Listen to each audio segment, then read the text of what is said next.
When I read that famous passage from the Bible, the most cunning of all the beasts of the field which the Lord God made was the serpent. He said to the woman, "How is it that God has forbidden you to eat of all the trees in the garden?" I see in those words much more than an ancient myth about temptation. I see a profound symbol there, an image of a certain energy that has the power to change the course of human destiny if we don't understand it. And because I have been exploring the laws of the soul, fate, and the universe as a whole for some time, I am approaching this text differently than is common. I am not concerned with moralizing or blindly following religious dogma, but with understanding the mechanism behind it. The snake here is not just an animal. The serpent is an image of a certain force, a force that is inseparable from creation itself. It is not just a symbol of evil, as is often claimed. Rather, it is a force that tests, that reveals what is truly within us. And what is fascinating about this is that the serpent is described as the most cunning of all creatures. That is, it has access to information that is not commonly available. It's a picture of an energy that doesn't attack with force, but with words. Doubt. Question. The question the serpent asks, "How come God forbade you to eat from all the trees?" is a typical example of manipulation. It is not a direct denial of God's word. It is a suggestive question designed to evoke a sense of injustice. Notice how the serpent does not say, "God is cruel." No, he just wonders. He asks a question that sparks the thought in the woman that perhaps all is not well. And it is this thought, this doubt, that is the key. Not the apple itself, but the thought. The beginning of the departure from harmony. Here we touch on a fundamental law of the universe that I have verified many times myself. The law of priorities. If love, that deep, unconditional love for God, for creation, comes first for us, then we are in harmony with the universal order.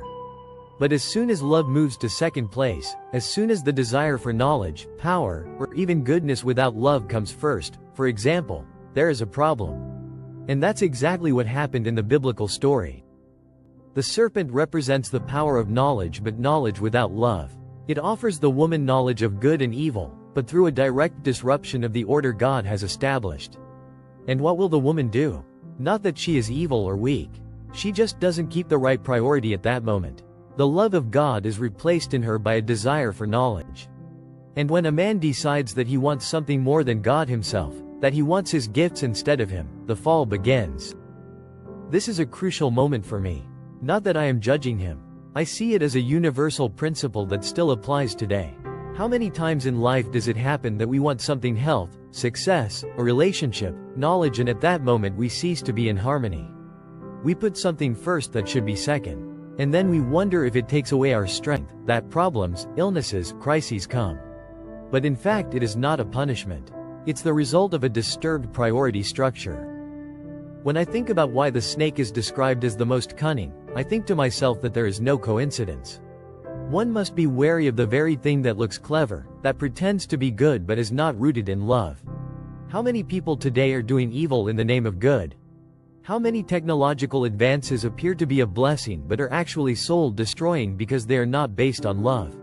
The serpent is a symbol of this power, a power that is part of the universe, but which is meant to teach us to be steadfast in love.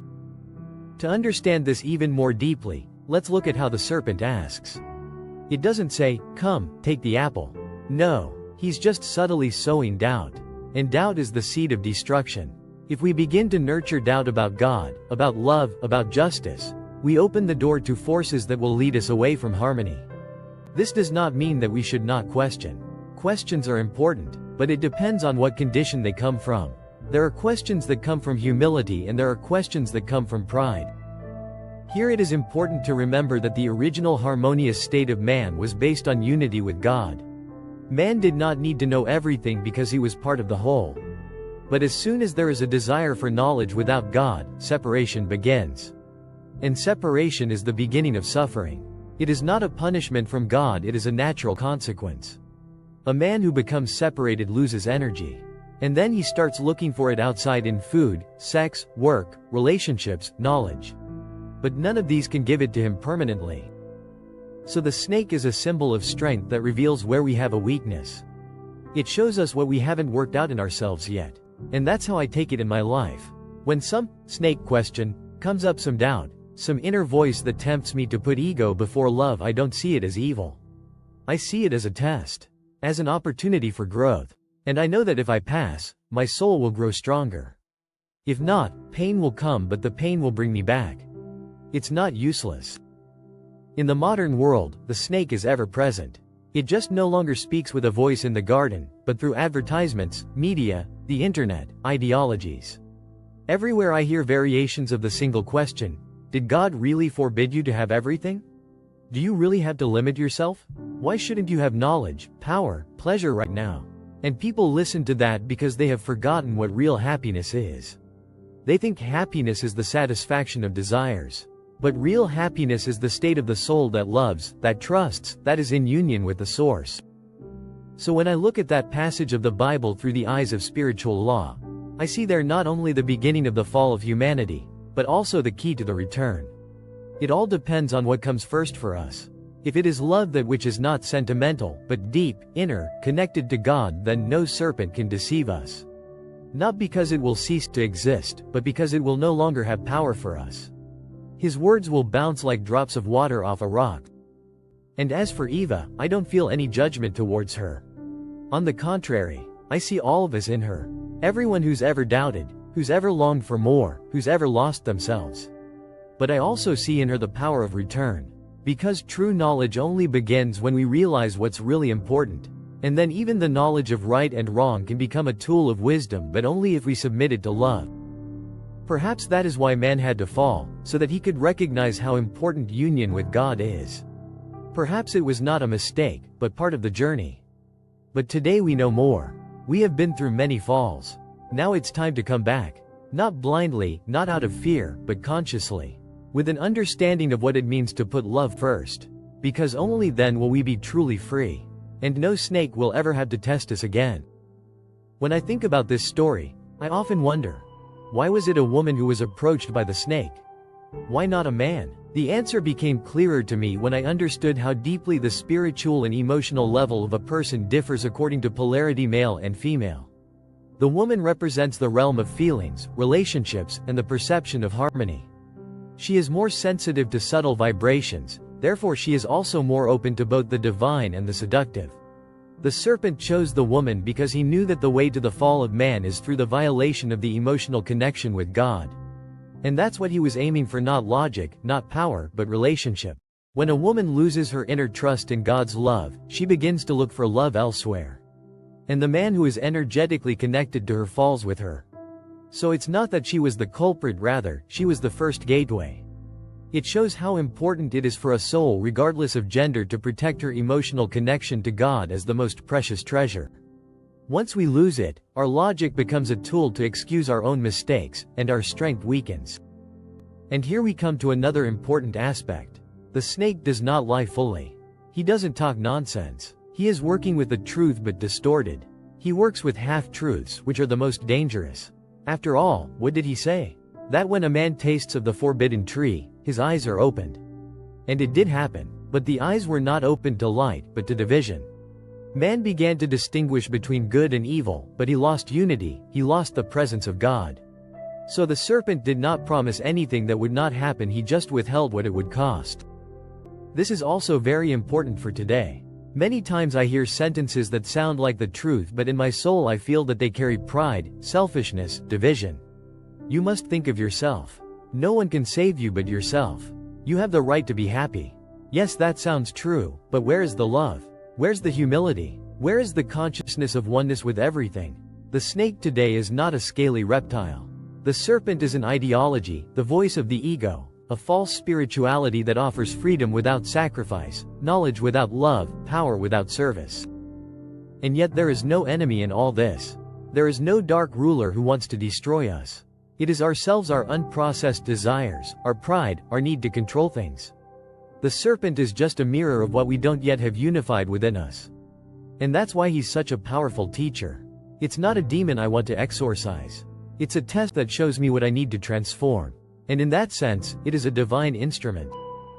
When a man learns to recognize this power, his life begins to change. He stops wondering why the crisis is coming. He stops looking outside for the culprits. He begins to understand that everything life brings him is a reflection of his inner state. If the snake in my life is too loud, It means that something in me desires things more than God. And until I recognize that, I will continue to lose strength. That's not a punishment, it's a consequence. And here I come to the point that is the most difficult but at the same time the most liberating for me personally. The realization that every fall, every failure, every succumbing to the snake is also a gateway to growth if I accept it with humility. How many times have I lost something in my life? It wasn't until later that I realized I had lost what I had put first instead of love. Maybe health, maybe a relationship, maybe a job, maybe peace of mind. But each time it was my soul that needed a lesson. Not from punishment, but from love. And the more one learns to love in pain, the less afraid one becomes. He no longer fights the snake. He no longer sees it as part of his journey. And then something incredible happens. The voice that once seduced begins to fade. Not because the snake has left, but because my soul no longer has anything to respond to. It no longer has a desire stronger than love. And that's when true freedom comes. Not freedom from suffering, but freedom from addiction. So when I hear that ancient passage from the Bible today, I don't just see a story of the fall. I see in it a way back. I see in it a mirror of our daily lives, our choices, our priorities. And I know that as long as I have even an ounce of desire for something more than God, the serpent will have access. But once love is truly first, the serpent will remain toothless. It will continue to whisper, but it will no longer seduce me. That's why I start each day by reminding myself again what's most important. Not knowledge, not success, not peace, but love, and everything else will be added to me at the right time, in the right form. And if not, I don't need it. Because to love is to trust. And trust is stronger than any doubt. Stronger than any snake. Because this isn't just some old story. It's an archetype that's mirrored in every day, every decision, every pain. It wasn't until I understood this that I stopped reading the Bible as a book of the past. I started reading it as a book of the present. And above all, as a book about myself. When a man believes the serpent that is, his desire, his ego, his sense of wrongs, it does not go unanswered in his body. Desire breaks the energy balance of the body. To want something more than love allows is to lose inner peace. And loss of peace means tension. And tension in the body is like an electrical overload, something snaps. Most often it is a weakening of the organs that are directly related to that type of emotional violation. For example, when a person has a long-standing desire to control a situation, to be in control, his body often mirrors this with heart or blood vessel problems. Blood becomes a symbol of the tension between desire and love. If I want everything to be my way, but at the same time I know I can't control it, pressure builds. Pressure within and pressure in the veins. It's a snake that no longer lives in the mind, but in the blood. And it's not a punishment. It's a message. Or when I look at women's health, how often I see reproductive system issues stem from the inner pain of not accepting femininity. When a woman believes she has to be tough, powerful, cold to survive, she loses her connection to the archetype of love and tenderness. And the snake, the image of separateness, enters precisely where love fades. Not because it wants to hurt, but because the soul demands a return in this way. Stop pretending, return to your essence, he says through the illness. The body thus becomes a temple and a prophet at the same time. A temple because it carries the divine presence. And a prophet because it tells us the truth we often don't want to hear. And the more one does not listen, the louder the body cries out. First as fatigue, then as pain, finally as sickness. They're all languages of the soul. And when I learn to read this language, I begin to understand that the only way to get well is not to fight the snake but to strengthen the connection with God. Because the serpent will never completely disappear. This is an important point that I have been reluctant to accept for a long time. I thought that if I was spiritual enough, no more temptations would tempt me. But it's not so. The serpent is always talking. Only the voice of love becomes stronger. When my desire for unity overwhelms all other desires, the serpent loses power. Not because it stops speaking, but because it has no one to whisper to. The old me that listened to him has died. And the new me lives more by faith than by control. And it is in those everyday situations that it shows up the most. If someone humiliates me, what do? Do I react with anger? Do I apologize even though I don't feel guilty? Or do I accept the situation in humility because I know it is not accidental? If I react immediately, the snake usually wins. If I take a breath, if I connect to a higher level, I often hear a still small voice telling me, this situation is not about what happened outside. It's about what's happening inside you. And so I come to the most important point. The path to love is not about never failing again. It's a journey where I realize each time where I've separated myself from Source. And if I have humility, if I don't cling to my image of perfection, I can turn every failure into a gift. My relationship with God is then deeper than before. It is no longer just faith in an ideal but trust in spite of pain, in spite of misunderstanding, in spite of falls. So when I read the words today, the most cunning of all the beasts of the field was the serpent. I see no evil in them. I see in them a parable of a force that tests us. Not to destroy us but to remake us. The serpent is not the enemy. It is our teacher. And the sooner we stop fighting the outside world, the sooner we'll understand that the only fight that makes sense is the one for our souls. And it is not by the sword, but by love. Living today in the modern world, where information, opinions, advertisements, challenges, expectations are pouring in from all sides, it is very easy to forget where I am coming from and where I am going. The snake no longer has a shape that I would recognize at first sight. It is a voice that says I must be better than others. A voice that whispers that without recognition, I am not enough. A voice that makes me compare, compete, fear being left behind. And that's why today more than ever I need to continually reconnect with that which is eternal love that is not dependent on circumstances. Every morning, before I open my eyes wide, I silently ask God to lead me through the day. Not that everything will work out, but that I will bear everything with love. Not for the world to serve me, but for me to serve the world. Not that the serpent disappear, but that I'd trust him no more than I'd trust my heart. Then, throughout the day, situations come up both trivial and great, and each one is a new temptation and a new opportunity. Someone beats me to the line. Someone criticizes me. Something doesn't go according to plan. Somewhere I feel envy, somewhere fear, somewhere pride. And each time I have a choice. Do I react now, according to the old pattern? Or do I stop inwardly for a moment, give space to love, give space to breath, give space to God? I don't always succeed, but the more often I become aware of what's going on inside me, the more it leads me back. And then I realize that the prohibition against eating from the tree of the knowledge of good and evil was not a denial of freedom, but a protection. It wasn't a ban on thinking. It was about never letting our minds overtake love. Once we begin to determine what is good and evil without God, we begin to judge ourselves, others, the world. And that's where separation comes in. The serpent wins not by making us do evil. The serpent wins by forcing into us the idea that we can do without love. But the victory is not in never making a mistake again. The victory is in coming back every time. That I look up after every fall, with humility, with faith that this too shall be rebuilt. That I can continue to love even when I fail. And it is then that I begin to understand what true strength means, the strength of a soul that knows its worth is not in its success, but in its ability to love in spite of everything. And that's really the end of the story. The serpent has seduced us, but only for a time. Man fell, but he did not stay lying down.